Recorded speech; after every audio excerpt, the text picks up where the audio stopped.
امروز میخوام در مورد سایت فرگرانتیکا، معتبرترین مرجع شناخت عطر و اطلاعات عطر. اینجا میایید اسم عطر رو، نام برندش رو یا خبرش رو مینویسید. بعد اینجا اسمش میاد برای for women or men. اینجا آکوردهای عطر، مخلوط 2 یا چند ماده که زمینه بویایی یکسان دارن آکورد گفته میشه. مثلا اینجا نوشته وودی یعنی چوبی، آکورد چوبی ترکیبی از نوت‌های چوبیه مثل سرب، صندل، خسخس که رایحه‌ای گرم و آرام بخش دارن و یکم تم عطر رو به سمت مردونه هم میبرن. بعد آکورد مرکبات سیترس ترکیبی از نوت‌های مرکباتیه که لیمو، پرتقال، گریپفروت که رایحه شاداب و انرژی بخش میدن. یه ذره حالت کریسپی به عطر میدن. پوست پرتقال رو فشار میدی یه اسپری میکنه، همچین حالتی به عطر میده. بعد یه دونه هم که آکورد گلی داریم، فلورال. بعضی وقتا خود رز رو مینویسه چون رز جزو آکوردهای مهم شمرده میشه و برای خیلی‌ها حالا شاید خوشایند هم نباشه برای ایرانی‌ها، چون یادآور یه تعدادی از مراسماتمون هست. آکورد وایت فلورال هم داریم که مثلا از گل‌های سفید گرفته میشه، مثل نرولی، بهار نارنج، یاس، مریم.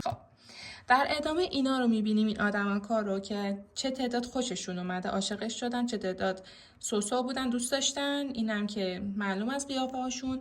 بعد این نشون میده که برای زمستون مناسبه، این برای بهار خوبه، تابستون، پاییز، روز و شب. هر چقدر که پرتر باشه یعنی مناسب اون فصله. حالا نوت به چی میگن؟ نوت به بوی خاص یک ماده منفرد نوت میگن. مثلا نوت های این عطر ایناست: انگور فرنگی، لیمو، برگاموت، انار، سیج یه نوع گله و رز و برگ کاج و خزه و پچولی و مشک سفید. اینجا یه توضیحات کلی در مورد عطر داده شده: اسم عطر، از کدوم برنده، چه سبک عطریه. که اینجا ریت عطر رو نشون میده که این همه تعداد بهش رای دادن، 1526 نفر رای دادن، 4.05 از 5 نمره گرفته. یعنی این تعداد این نمره رو بهش دادن که 4 به بالا نشون میده که عطر محبوبی هست.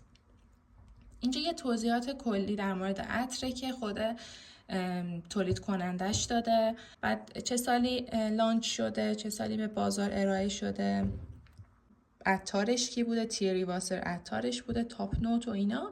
بعد اینجا اون حس و حالی که عطر بهتون میده رو نشون میده که میتونید اینو حالا کپی کنید توی گوگل و براتون نشون بده. ایشون هم عطارش بوده و پروس اند کانز، این چیزای مثبتی بوده که همه گفتن و اینجا رای میدن که این همه نفر لایک کردن اینو که اسپارکلینگ و فروتی اوپنینگ حالت میوه‌ای داره. 42 نفر تایید کردن، 2 نفر گفتن نه اینجوری نیست. اینا نکات منفیشه. بعد اینم عکساییه که حالا مردم فرستادن و جایی که میشه خرید، که البته خب ایبی چندان جای معتبری برای خرید عطر نیست. دیزاینر گرلن که یه برنده اینا رو تولید کرده که میتونید مثلا در مورد گرلن یه عطری میخواین اسمش رو نمیدونین، از اینجا میتونین پیدا بکنین که مثلا من دنبال این عطر اینسالنس هودو پرفیوم هستم. این مدلم که لاین پرایوتشه و خیلی گرونن. اینجا هم در مورد جندر گفته که برای خانوما بیشتر مناسبه یا آقایون بیشتر آقایون، یونیسکس بیشتر خانوما و خانوما. در ادامه اخبار مربوط به این عطر، یا اینجا لانجویتی که خیلی مهمه.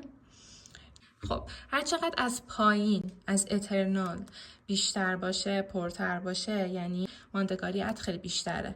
لانگ لاستینگ ماندگاری زیاد، مادریت معمولی، ویک ضعیف و وری ویک دیگه چی دیگه بو میکنی میره. اینا رو هم بازم اشخاص نظر سنجی میکنن، کسایی که استفاده کردن می اینجا ووت میکنن و اینا رو بهشون نمره میدن که کدوم بیشتره. حالا مثلا این لانگ لاستینگ نیست، معمولیه. به نظر من ولی معمولی نیست. خدایی رو لباس قشنگ 2 روز میمونه. سیلاژ نوشته ولی سیاهش خونده میشه. اینم اینتیمت یعنی کم، متوسط، خیلی زیاد خیلی زیاد. اینورموس یعنی وحشتناک، یعنی از همونایی که داخل آسانسور میرید و بوی عطر میمونه، طرف رفته بوی عطرش مونده. اینجا اگه پر باشه میشه همونی که آسانسور پر کن. بعد این کالکشن، هر شیشه عطری که تولید میکنن بهش لاین میگن. این لاین یا کالکشن آکوالگوریای گرلنه. گرلن چند تا لاین دیگه هم داره، همینجوری که اینجا دیدین، یکی این مدلش، یکی این مدلشه. همینجوری که میبینین این بیشتر زنون است تا مردونه. 419 نفر گفتن کاملا زنون است، 136 نفر گفتن که بیشتر زنون است و یه تعداد گفتن همه میتونن بزنن. که البته الان اینجوریه که هر کی هرچی دلش خواست باید بزنه، محدودیتی نداریم، فقط اون حالت بازاریابی و ایناست. بعد اینم نظرات فرگه که باز همه رأی میدن بهش، نظراتشون رو میگن، شبیهش میکنن به فلان عطر و اینا. این نشونتون ندادم. People who like this also like. کسایی که اونو پسندیدن اینا رو هم میپسندن. یعنی پیشنهاداییه که فرگ یا AI بهتون میده که مثلا اینا رو هم تست کنین، شاید سلیقتون بود. ولی اینجا this perfume reminds me of، میگه این عطر منو یاده، یعنی گرانادا سالویا، این منو یاده این عطر رو میندازه که حالا مثلا یکیش اینه، مال کاشارله، یکیش اینه که دیور ادیکت توه، همین.